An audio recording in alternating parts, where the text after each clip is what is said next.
అందరికీ నమస్తే. గులాబీ పార్టీ టిఆర్ఎస్ పార్టీ బిఆర్ఎస్ పార్టీగా మారింది. తెలంగాణ ఉద్యమంలో కీలకంగా పనిచేసినటువంటి పార్టీ. ఉద్యమ కాలం నాడు కూడా పనిచేసినటువంటి కార్యకర్తలకి, కొందరు ఉద్యమకారులకి ఇప్పటి వరకు కూడా స్టిల్ నౌ 2025 మే వరకు కూడా సరైనటువంటి గుర్తింపు లేదు అనేది ప్రస్తుతం కొంత హాట్ టాపిక్ గా మారింది. ఎప్పుడైతే వరంగల్ సభ జరిగిందో రీసెంట్ గా, ఆ సభ తర్వాత బిఆర్ఎస్ పార్టీ క్యాడర్ అంతా కూడా, అంటే ద్వితీయ శ్రేణి నాయకత్వం, సెకండ్ క్యాడర్ ఏదైతే ఉందో ఆ క్యాడర్ కి సంబంధించినటువంటి నాయకులందరికీ కూడా కొంత నష్టం వాటిల్లుతా ఉన్నది. ప్రధానంగా 2018 ఎన్నికల తర్వాత, 2018 కంటే ముందు, అంటే ఫస్ట్ టర్మ్ ఎప్పుడైతే బిఆర్ఎస్ పార్టీ అధికారంలోకి వచ్చిందో అప్పుడు జిల్లా కమిటీలు ఉండేటి.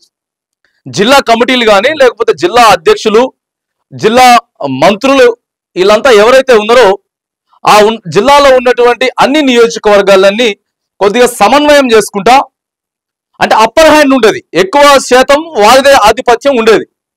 అక్కడ ఎమ్మెల్యేలది తక్కువ ఉండేది. రెండోసారి అధికారంలోకి వచ్చిన తర్వాత కేసీఆర్ ఏం చేసినాడు, పూర్తి బాధ్యత నియోజకవర్గ ఇన్ఛార్జీలు కానీ, ఆ నియోజకవర్గానికి బాస్ కానీ పూర్తిగా ఎమ్మెల్యేదే బాధ్యత అని చెప్పేటటువంటి ఒక ప్రస్తావన దాన్ని ప్రజల్లోకి తీసుకుపోయింది. ఎమ్మెల్యేలే పూర్తిగా బాస్లు అయిపోయిన తర్వాత ఎమ్మెల్యే పక్కన ఉన్నటువంటి అనుచరులు ఎవరైతే ఉన్నారో, సో అంతకుముందు అక్కడ బాస్ ఉండేటోడు, జిల్లాలో బాస్ ఉండేటోడు. అప్పుడు కొద్దిగా ఇక్కడ ఉన్నటువంటి నాయకులది, నియోజకవర్గంలో నాయకులది ఎమ్మెల్యేగానే అక్కడ చెప్పాల్సిన పరిస్థితి ఉండేది. అట్లా ఎవరైతే 5 మంది 10 మంది మెయిన్ లీడర్లుగా, లేకపోతే మండలానికి ఒక లీడరు లేదా 2 లీడరు, నియోజకవర్గ హెడ్ క్వార్టర్ లో 5-10 మంది లీడర్లు, మొత్తం ఒక 20 నుంచి 30 మందితోటే ఇది ఫస్ట్ క్యాడర్, ఈక్వల్ టు ఇక ఎమ్మెల్యే పక్కన ఎమ్మెల్యే అనుచరులు అనుకోండి. సో వీళ్ళనే నడిచింది తప్ప ద్వితీయ శ్రేణి నాయకులను ఎక్కడా కూడా సరిగా పట్టించుకోలేదు. వాళ్ళు అనేక మంది ఉద్యమకారులు ఉన్నారు, కార్యకర్తలు ఉన్నారు. మరి మొన్న వరంగల్ సభ అయిపోయిన తర్వాత కమిటీలు వేస్తాం, జిల్లా కమిటీలు వేస్తాం, మండల కమిటీలు వేస్తాం అని ప్రకటించినటువంటి బిఆర్ఎస్ పార్టీ ఇప్పటికైనా సరే అవకాశాలు ఇస్తుందా?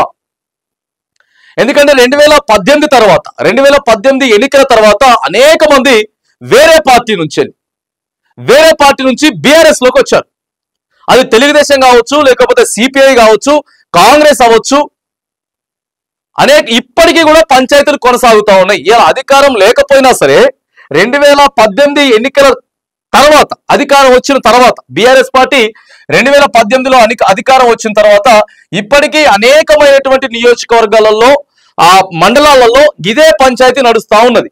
అప్పుడు ఎవరైతే పార్టీ వలస వచ్చిర్రు, అప్పుడు అనేక మంది వచ్చిర్రు, ఎంపీటీసీలు కానీ, జెడ్పీటీసీలు కానీ, సర్పంచులు కానీ, ఇంకా వివిధ క్యాడర్లో ఉన్నటువంటి నాయకులంతా కూడా అనేక రకాలైన పార్టీ నుంచి వెళ్ళి బిఆర్ఎస్ లోకి వచ్చిన తర్వాత ఎప్పుడు 2018లో వస్తే ఇప్పుడు 2025 వరకు కూడా ఆయా ఎవరైతే జంప్ అయ్యి ఇందులోకి వచ్చిండ్రో, అంతకుముందు గతంలో ఎవరైతే బిఆర్ఎస్ వాళ్ళు ఉన్నారో వాళ్ళకి వీళ్ళకి ఇంకా వార్ నడుస్తూనే ఉన్నది. దీనికి కూడా ఇది కూడా 2023 చివరిలో జరిగినటువంటి ఎన్నికల్లో ఓడిపోవడానికి ఇగో వీళ్ళ వర్గ పంచాయతీ కూడా కొద్దిగా ఉన్నది. వీళ్ళ వర్గ పంచాయతీ తోడవడంతో పాటు ప్రధానంగా అక్కడ ఉన్నటువంటి ఎమ్మెల్యేలకి ఇప్పుడు కూడా అంతే, ఎమ్మెల్యేలు గెలిచిన ఎమ్మెల్యేలే బాసులుగా ఉన్నారు, ఓడిపోయిన ఎమ్మెల్యేనే ఇప్పుడు అక్కడ బాసుగా ఉన్నారు. అంతే తప్ప జిల్లా నుంచెలో ఇంకొకరు ఎవరు ఆ నియోజకవర్గానికి ఆధిపత్యం వహించడం లేదు. కానీ సెకండ్ క్యాడర్, ఎప్పుడైతే రెండో క్యాడరే బలంగా పనిచేయగలుగుతుంది, ఇటు తృతీయ శ్రేణి మూడో క్యాడర్ కానీ, లేకపోతే ఫస్ట్ క్యాడర్ కన్నా కూడా సెకండరీ క్యాడర్ ఏదైతే ఉందో బలంగా పనిచేయగలుగుతారు. ఎందుకంటే ఈ సెకండ్ ఉన్నాయన, ఈ సెకండ్ లో ఉన్నటువంటి నాయకుడు ఇక్కడ తృతీయ శ్రేణి నాయకుడికి కానీ, లేకపోతే మొదటి శ్రేణి నాయకుడికి కానీ, వీళ్ళిద్దరికి మధ్యగా వారధిగా పనిచేసేదే సెకండ్ క్యాడర్ నాయకుడు. ఈయన ప్రజల సమస్యలు ఏవైతే ఉన్నాయో అక్కడ జిల్లా నియోజకవర్గం బాస్ దగ్గరికి తీసుకెళ్ళగలుగుతాడు. ఆ తర్వాత బాస్ ఏం చెప్పదలుచుకున్నాడు అది కూడా 3వ క్యాడర్ దగ్గరికి తీసుకురాగలుగుతాడు. కానీ బిఆర్ఎస్ పార్టీ ప్రధానంగా 39 స్థానాలకే గతం ఎన్నికల్లో మరి పరాభవం పాలై ప్రతిపక్షంలో కూర్చోడానికి కూడా సెకండ్ శ్రేణి నాయకుల్ని సరిగా పట్టించుకోకపోవడంతో పాటు ఎవరైతే మరప్పుడు పార్టీ మారొచ్చిర్రో వీళ్ళందరినీ చక్కదిద్దాలి. చాలా జిల్లాలలో, నియోజకవర్గాలలో పంచాయతీ ఇప్పటికి ఉన్నది. ఎడమొహం అంటే పెడమొహం, ఎన్నికలు అయిపోయినాయి, ఓడిపోయినాం, మనమంతా ఇప్పుడు ప్రతిపక్షంలో ఉన్నాం. అది అధికారంలో ఉన్నప్పుడు పంచాయతీ కదా, అధికారమే పోయింది. మనమంతా ఒకటైతేనే మళ్ళీ పార్టీని అధికారంలోకి తీసుకురాగలుగుతాం అనేది ఆలోచన చేసుకోవాలట. అప్పుడున్నటువంటి పాత టీఆర్ఎస్ వాళ్ళు, బీఆర్ఎస్ వాళ్ళు కానీ, లేకపోతే పార్టీ మారి ఎప్పుడైతే 2019, 2020లో వలస వచ్చిన వాళ్ళు ఎవరైతే ఉన్నారో వీళ్ళంతా ఏకం అవ్వాల్సినటువంటి పరిస్థితి ఉన్నది. ఇంటర్నల్ గా మరి ఒక సర్వే లాగా మాట్లాడుకున్నా కూడా బీఆర్ఎస్ పార్టీ ఇంకా వాళ్ళు కలవట్లేదు, కలవకపోవడం వల్లే ఇబ్బంది అవుతా ఉన్నది. అటు వాళ్ళ వర్గం ఇంకా అట్లనే ఉంటుంది, వీళ్ళ వర్గం అట్లే ఉంటుంది. ఎమ్మెల్యేకి సంబంధించినటువంటి అనుచరులు ఎవరైతే ఉన్నారో వాళ్ళు గట్లనే ఉంటున్నారు, సెకండ్ క్యాడర్ ను పట్టించుకుంటలేరు.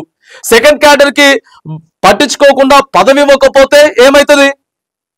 ఆయన ఎమ్మెల్యే దగ్గర యాక్టివ్ గా పనిచేయలేడు, ప్రజల్లో యాక్టివ్ గా పనిచేయలేడు. సో తద్వారాగా సెకండ్ క్యాడర్ ఎప్పుడైతే మరి కొద్దిగా బ్యాక్ వెళ్ళిపోతా ఉంటారు, వాళ్ళు నీరసంతో బ్యాక్ వెళ్ళిపోతారో అప్పుడు పార్టీ నష్టపోయే పరిస్థితి ఉంటుంది. మరి అధికారం పోయిన తర్వాత అయినా సరే కమిటీలో ఇప్పుడు సభ్యత్వాలు నమోదు చేస్తాం. సభ్యత్వాలు నమోదు చేసిన తర్వాత మొత్తం రాష్ట్ర కమిటీలు అన్ని కూడా వేస్తూ ఉంటాం. కొంతమంది ఇప్పటికీ గెలిచిన ఎమ్మెల్యేలు కానీ, మాజీ ఎమ్మెల్యేలు కానీ ఉన్నటువంటి కమిటీలు కొన్ని ఆ కమిటీలు రద్దు చేసేస్తా ఉన్నారు. సోషల్ మీడియా కూడా వేదికగా ప్రకటిస్తూ ఉన్నారు. ఇట్లా చాలా మంది ఎమ్మెల్యేలు కూడా మనం చూసినాం. సో అది క్యాన్సిల్ చేయడంలో ఎటువంటి ఇబ్బంది లేదు. కానీ ఇప్పటికైనా సరే ఎవరెవరికైతే కొంచెం కష్టపడిండ్రు ఆ తర్వాత వీళ్ళందరినీ సమన్వయం చేసుకోకపోతే మాత్రానికి పార్టీ ఇబ్బంది అవుతుంది. గులాబీల మరి ఏంది కథ? గులాబీ పార్టీల మరి ఎలాంటి స్థానం మాకు ఇవ్వబోతా ఉన్నారు, ఎట్లా జరగబోతా ఉంది, అసలు గుర్తింపు ఏది? ఆయా గెలవనప్పుడు అధికారంలో ఉన్నప్పుడు ఉన్నాం, అధికారంలో లేనప్పుడు ఉన్నాం.